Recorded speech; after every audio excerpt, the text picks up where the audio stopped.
Hello, this is brunopelbac, and today we are working on a basic shuffle, shuffle in G, shuffle in G. So let me play it, and then we'll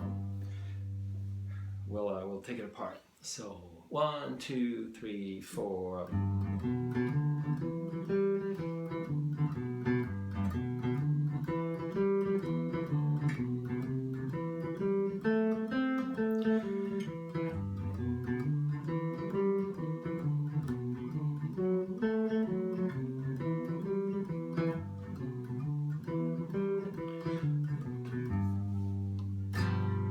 Okay, that's it. So it's just a 12-bar blues. The chords in G would be this, G7, 4 measures of that, and then C, back to G, D, C, G. Okay, just that. So let me play the pattern slowly, and every note is doubled.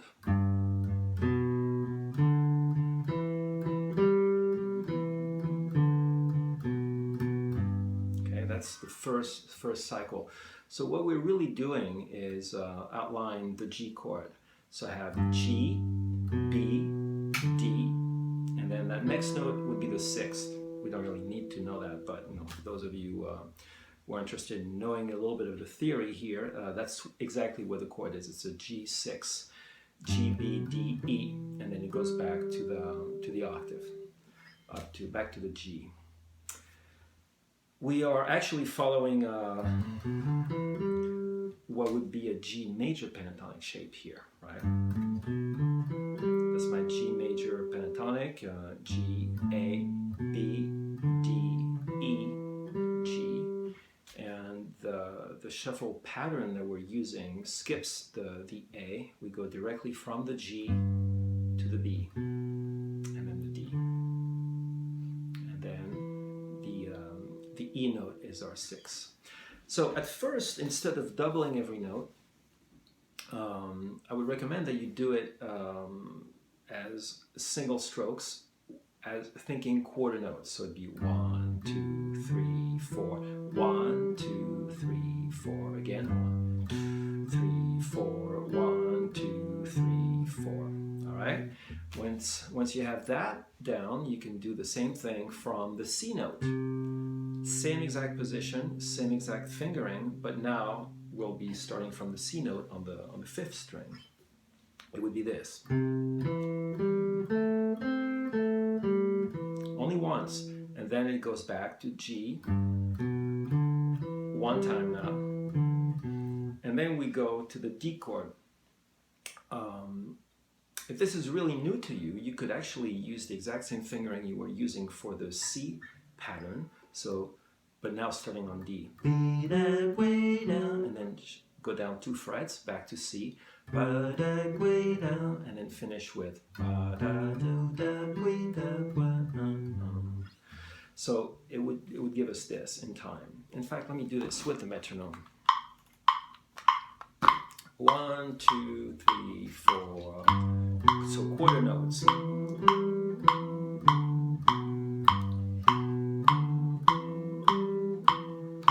Now the C. Back to G. So here's our D up here, and then C, and then G finish.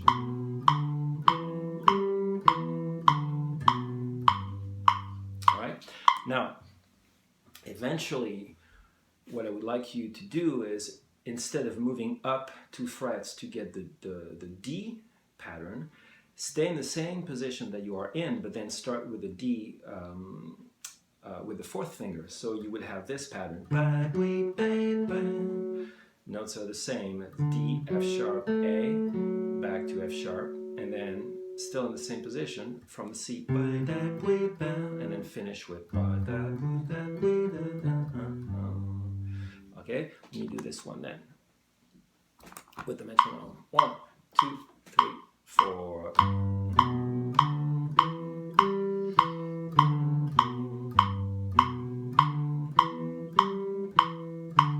So the C to the G. So D in that same position to the C, and then the G. All right, so once you can do that comfortably with the quarter notes, then double every note. And alternate picking is the way to do this. Now, keep in mind we are using a shuffle feel, shuffle beat, meaning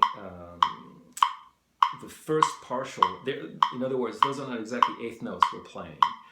There's a triplet feel, and the first partial is longer.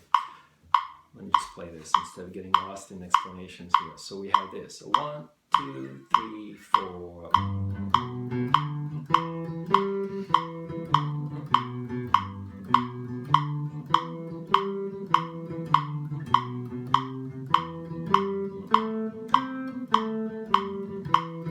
Back G,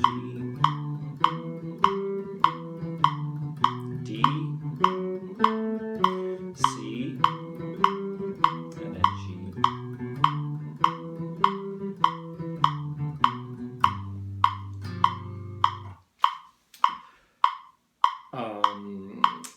You can gradually increase your tempo. That would be a nice thing to do, because also this ends up being a good exercise for your alternate picking. A couple things I want to point out. Even though I'm saying the first partial is longer, it's like long, short, long, short, long, short, long, like this, right? It's also ideally a little louder. So you have loud, soft, loud, soft, loud, soft, loud, soft, loud, soft. Okay, so it's almost as if we don't hear that second note, the note that is played on the upbeat. We want to hear it, but definitely not as much as the first one. All right, so let me wrap it up, and I'll also show you a little ending that we can use. I'll play it and then I'll take it apart. So 1, 2, 3, 4.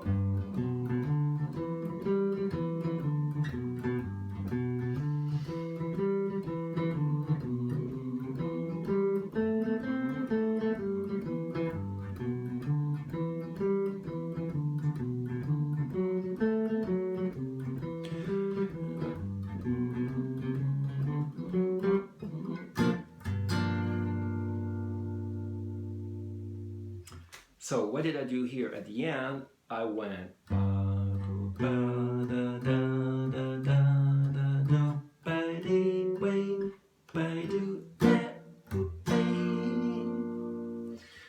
It's basically a little ascending chromatic line from the D. I go G, from the G. I'm on the G chord at that point. We're talking about the very last two measures of the piece here. So we have G goes to B as normal, right? But then chromatically.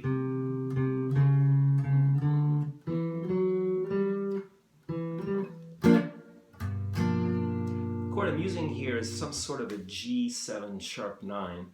I'm playing a G bass, B, F, the 7, A sharp, that's my sharp 9, and then D. It's basically the same chord you would have here, this form of the sharp 9, but down here. All right. So one last comment. Why is this interesting to understand the shuffle feel and play it? This is going to be a great introduction into the jazz feel, the swinging, so-called swinging feel, because it's very close to a 12/8, very close, not quite. You know, there's all this debate going on about what the swing feel really is or isn't, and how should it be notated and how should it be counted and all this. But you could kind of improvise a line.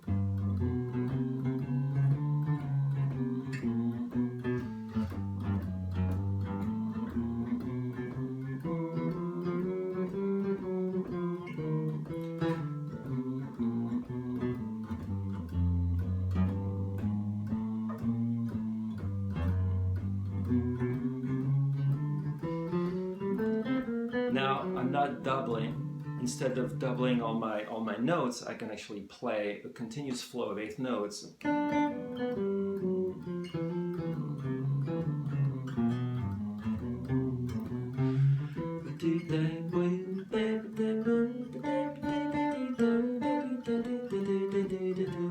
You see now where the shuffle comes in.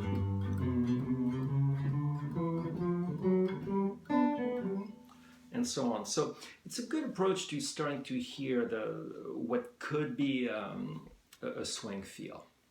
In any case, we're going to look at a few videos covering this shuffle thing, and you'll see that there are plenty of things we can do with that. Okay, so start with this basic shuffle in G, and you're on the right track.